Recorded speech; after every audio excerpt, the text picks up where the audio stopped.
what the gospel authors are doing is communicating truth. And I don't ultimately see an overabundance of reason why they would write what they wrote, other than actually recounting a story of what took place. But you know what I'm getting at is like, how can we trust human accounts of these things when clearly humans have an ability to make things up that aren't real in some situations? Sure. Part of the answer to the question is, one of the evidences for Jesus' resurrection is the fact that you and I, Stephen, are still talking about it almost 2,000 years later.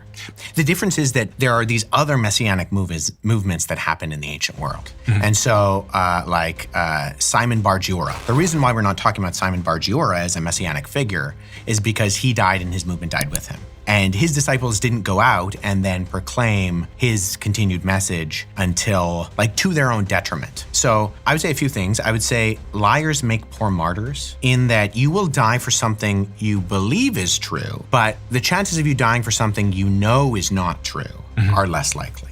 So if we're talking about the disciples, and especially if what they're getting for this particular proclamation is they're being ostracized from their own communities, pagan Gentile communities, and the Jewish communities, because remember, there was persecution on both sides, because it was at a certain point in time continuing to say that Jesus was the Messiah, and on top of that, that he was God himself, was not very popular within the early Jesus communities. There's a complexity to the fact that people usually lie. You look at cultic figures, right?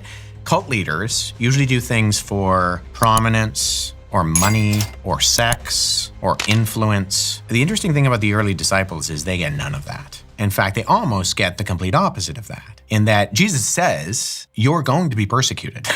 You're going to be put in front of tribunals, and you're going to be interrogated. And that's exactly what happens.